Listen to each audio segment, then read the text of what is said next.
Hello, great people. Welcome back to Global Happenings today. Right now, Peter Obi have reacted over the trending issue in the political circle, and it has to do with the sudden increment in the salaries of political officers, starting from the president, vice president, and the lawmakers. And this is coming amid the fuel subsidy removal, where that's Nigerian Labour Congress is asking the presidency to do something about this issue of fuel subsidy removal, which has a kind of make life so difficult for labor. Instead of helping the labor out, they decided to increase, their own salaries. Now let's look at what Peter Obi have to say in this regard. Now, according to the information on one of his social media pages, he made Nigerians to understand, and I quote his what he said: I learned with great reservation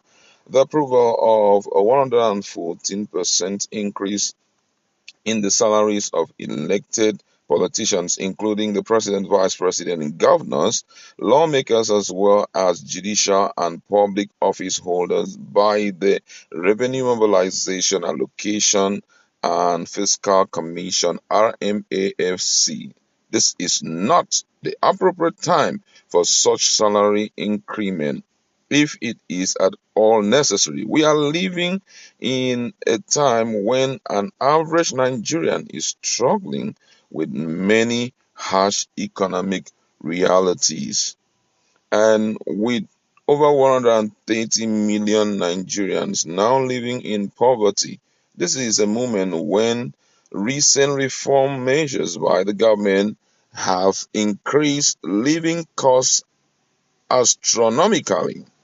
One would expect the leaders and public officers or public office holders to focus on cutting the cost of governance, alleviating the suffering of Nigerians. This movement calls for creative ways of pulling the majority out of poverty. In the immortal words of Shakespeare Julius Caesar, he said, "What touches us ourselves shall be last served. What touches us ourselves shall be last served." The leaders, therefore, should prioritize what affects the masses and those on the lower strata of society over themselves. The sacrifice of this time in our nation should be by the leaders. The increment should be reversed immediately, and the savings should be devoted to fixing education, healthcare, and poverty alleviation, especially in the remote rural area. Those were the words of Peter Obi, and most people feel that this is a way of, trying to tell Nigerians that he's the best option. But whatever anybody will have to say, this is absolutely a wrong time for any political leader to take that kind of decision when Nigerians are grumbling, crying. NLC have not tested anything like increment, but it's been extended, to leaders. It's quite frustrating, I must say. But then let me just look at what Nigerians have to say, because right now, Peter Obi, what he's saying is actually the minds of Nigerians. Someone here says, then comes the triggered children of the dam to showcase their ignorance and absolute foolishness, when in fact this increment is a disadvantage to them. Zero balls to face their leaders who implemented the wings of chaos in their lives, but they get a good erection when Peter Obi speaks out against issues like this. Hmm. That's a great one day coming in, because a lot of people are coming in to talk garbage, despite the fact that it is very obvious that government ought not to roll out that kind of, decision. Another person here says it's quite frustrating to see the government behave in this manner, considering the fact that Nigerians are passing through one of the most difficult moments of our lives. And yesterday, Senator Shehu Sani had also spoken about the same issue. And in his own social media post, he said that raising the minimum wage of poor workers should come first before that of the elite holding public offices. With this 114% increase, a federal legislature will earn about 2 million naira monthly and 25 million naira monthly running costs for their office, money derived from the sweat of Nigerians. I mean, it's really disheartening to see government do this kind of things.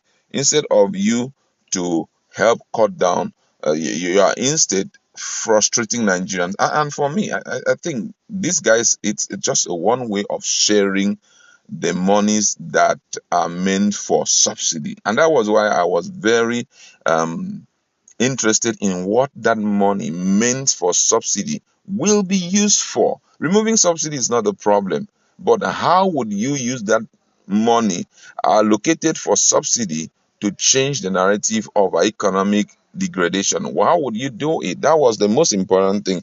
But unfortunately, what we are hearing that there's increment for, officers. Yes, I know that this is not traceable to the current government, because based on what I heard and what the chairman of that particular board disclosed, he said that implementation is going to start will be taken aback. In other words, it's going to be from 2023 January, which means that the implementation was actually via, or the signing of the bill was via the office of the president, the then president, talking about Buhari. And I must say that this is absolutely the wrong time for such a thing to be done. Expectation was that they will look more into the situation of the country and change and help Nigerians. But hey, unfortunately, that's not how it is. And I don't know how they expect Nigerians to feel at this point.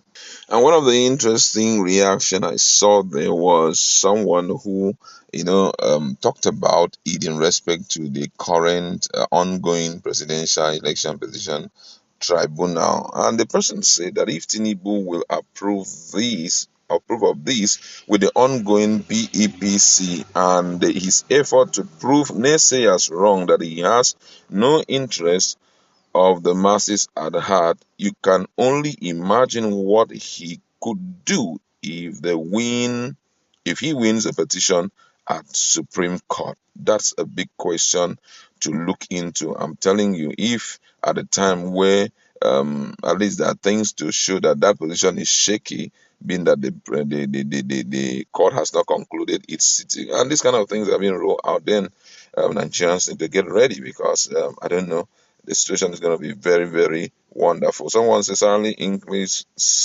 increase for Tinubu and others. It's a plot. Tinubu wants to use it to shine. Once he returns from France, he will cancel it. We know. That's another person from a different perspective. This other one says the leaders are not selfless, but rather they are greedy until we have a leader that will come in and take a bold step, slash both senators and House of Rep salaries just to make the post unattractive. Then we will know those who are truly ready to work for the country. I would like to leave it there. Let's meet in our comment section, because this is quite an interesting news.